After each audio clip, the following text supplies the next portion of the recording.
Pakistan institute of peace studies کے director محمد عامر رانا اس وقت ہمارے ساتھ ہیں۔ عامر رانا، ویلکم ٹو ویو 360۔ 2013 کے انتخابات میں آپ کے ادارے نے جو اعداد و شمار جمع کیے تھے اس کے مطابق تب 170 افراد پرتشدد واقعات میں ہلاک ہو گئے تھے، اور اس مرتبہ ہم دیکھ رہے ہیں وہ تعداد آلریڈی اس سے زیادہ ہو چکی ہے۔ تو پہلے تو میں یہ جاننا چاہوں گی کہ ایسے جو واقعات ہیں وہ آپ کے خیال میں الیکشن کے عمل پر اور پھر اس کے نتائج پہ کتنا گہرا اثر ڈال سکتے ہیں؟ دیکھیے، اس کے 2013 کے اور آج کے حالات میں کافی فرق ہے۔ 2013 میں جن ہلاکتوں کی آپ بات کر رہے ہیں وہ تقریباً 70 سے زیادہ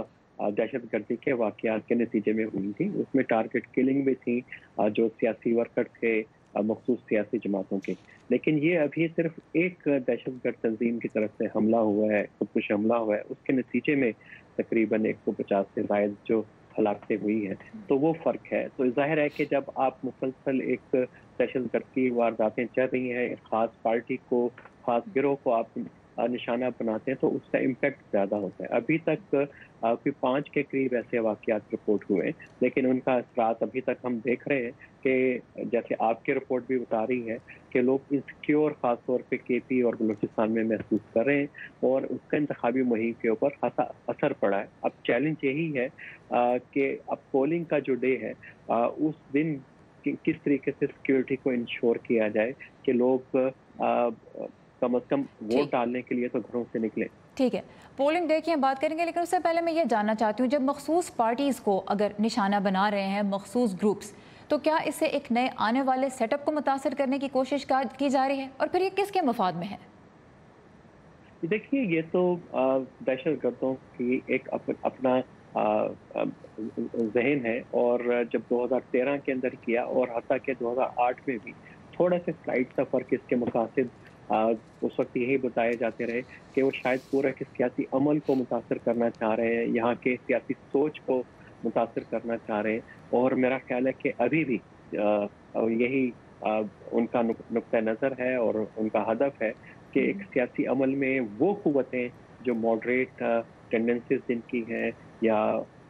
وہ سیکولر رجحان کے حامل ہیں، ان کو زیادہ ٹارگٹ کیا جائے گا، اچھا، اور تاکہ باقی جو پارٹیز ہیں ان کے لیے راہ ہموار ہو جائے۔ اب ہم نے دیکھا ہے کہ اے این پی نے کچھ خدشات کا اظہار کیا ہے، دیگر پارٹیوں نے بھی، اور پھر H R C P human rights commission of Pakistan نے بھی، کہ پولنگ ڈے پر جو فوجی اہلکاروں کو تعینات کیا جا رہا ہے پولنگ اسٹیشنز کے اندر، اب ایک طرف جمہوری عمل ہے جس کو یقینی بنانا، اور دوسری طرف سیکیورٹی کی ضروریات بھی ہیں، ان دونوں کے درمیان آپ کیسے دیکھتے ہیں، توازن کس طرح سے لایا جا سکتا ہے؟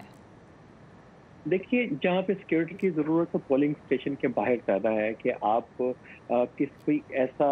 عمل نہ ہو کہ پورے پروسیس کو ڈیریل کر دے۔ اندر عموماً ایسی صورتحال نہیں ہوتی جو اس پوری پروسیس سے واقف ہیں، اور اس سے بھی بڑھ کے دیکھیے کہ اگر آپ کینڈیڈیٹ کو، کارٹر میٹنگز کو آپ سیکیورٹی فراہم کرتے ہیں، چند سیکیورٹی گارڈز بھی دیتے ہیں، پولنگ ڈے